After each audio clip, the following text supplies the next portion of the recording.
Samajwadi party की शाम को हुई बैठक को लेकर कई तरह के विवाद खड़े हो गए थे, जिसे लेकर दावे किए जा रहे थे कि इस बैठक में उन दलों को न्योता नहीं भेजा गया जिन्होंने सपा के साथ गठबंधन का चुनाव लड़ा था।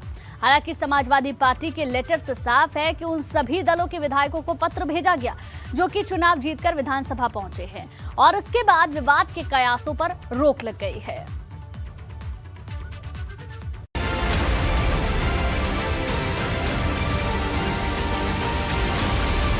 विधानसभा चुनाव में हार के बाद समाजवादी पार्टी की बैठक को लेकर कई तरह की अफवाहों का बाजार गर्म हो गया। आरोप लगने लगे कि हार के बाद होने वाली समीक्षा बैठक में उन तमाम दलों को न्योता नहीं दिया गया जिनके साथ समाजवादी पार्टी ने गठबंधन कर चुनाव लड़ा था। इसे लेकर कई तरह के कयास भी लगाए जाने लगे। माना जाने लगा कि सपा गठबंधन में दरार पड़ चुकी है और इसकी वजह से सपा ने गठबंधन के तमाम दलों के अध्यक्षों को इस बैठक में आमंत्रित नहीं किया। हालांकि बाद में सच्चाई कुछ और ही निकली। सपा गठबंधन की बैठक को लेकर जो विवाद खड़ा हुआ था वो इस बात को लेकर था कि तमाम गठबंधन के नेताओं को इसके लिए न्योता नहीं भेजा गया।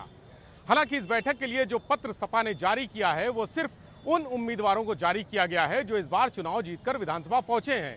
यानी जो बैठक हुई उसमें सिर्फ वो विधायक शामिल हुए जो कि चुनाव जीते हैं।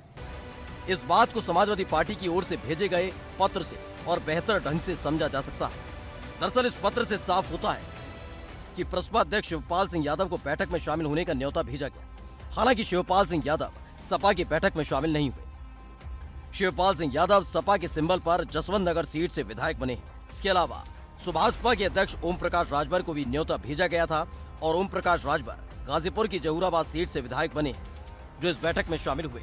वहीं अपना दल के की पल्लवी पटेल को भी न्योता भेजा गया। पल्लवी पटेल कौशाम्बी की सिराथू सीट से विधायक बनी है। पल्लवी पटेल अपना दल के अध्यक्ष कृष्णा पटेल की बेटी है। कृष्णा पटेल को बैठक के लिए आमंत्रित नहीं किया गया क्योंकि कृष्णा पटेल चुनाव हार चुकी हैं।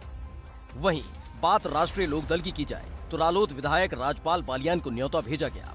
राजपाल बालियान मुजफ्फरनगर की बुढ़ाना सीट से विधायक बने हैं। वहीं रालोद अध्यक्ष जयंत चौधरी को बैठक के लिए आमंत्रित नहीं किया गया है। समाजवादी पार्टी के इस पत्र से एक बात तो बिल्कुल साफ है कि गठबंधन दलों के जिन विधायकों ने इस चुनाव में जीत हासिल की, सपा ने बैठक के लिए सिर्फ उन्हें ही आमंत्रित किया और इस बात की पुष्टि खुद महान दल के अध्यक्ष केशव देव मौर्य ने की है। मुझे तो कोई सूचना नहीं है कि महान समाजवादी पार्टी के सहयोगी दलों की बैठक बुलाई गई है और जब मुझे कोई सूचना आएगी तो मैं आपको बताऊंगा। सहयोगी दलों के साथ नहीं हुई। शिवपाल जी अलग नाराज हैं। देखिए, शिवपाल जी का नाराजगी ठीक नहीं है। उनका नाराजगी का कोई कारण नहीं बनता। वो निश्चित रूप से समाजवादी पार्टी के सिंबल पड़े हैं, लेकिन अगर वो समाजवादी पार्टी के हैं तो फिर अपनी पार्टी बंद कर दें, विलय कर लें। अब अगर वो दूसरी पार्टी के राष्ट्रीय अध्यक्ष हैं, ऐसे में उनको अपने विधायकों के साथ समाजवादी पार्टी बुलाती और अपने समाजवादी पार्टी के विधायकों जैसा व्यवहार करती तो क्या ये उचित होता? ऐसे में सपा और गठबंधन के दूसरे दलों के बीच में दरार पड़ने की खबरें तो महज अफवाह ही नजर आती है। हालांकि चाचा शिवपाल सिंह यादव के इस बैठक से दूरी बनाने की वजह से ये बात बिल्कुल साफ है कि शिवपाल सिंह यादव अखिलेश यादव से किसी बात को लेकर बेहद नाराज दिख रहे हैं। हालांकि उनकी नाराजगी किस बात को लेकर है ये अब तक साफ नहीं है। वही दूसरे दलों को आमंत्रित नहीं करने के जो आरोप सपा पर लग रहे हैं वे तो बेबुनियाद ही दिख रहे हैं।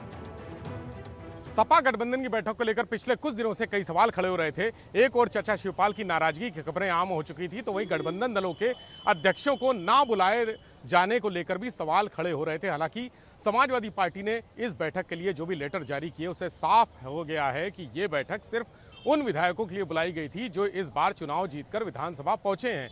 ऐसे में अब इस पर विवाद का सवाल ही खड़ा नहीं होता है। लखनऊ से कैमरा सहयोगी प्रमोद के साथ विवेक त्रिपाठी की रिपोर्ट।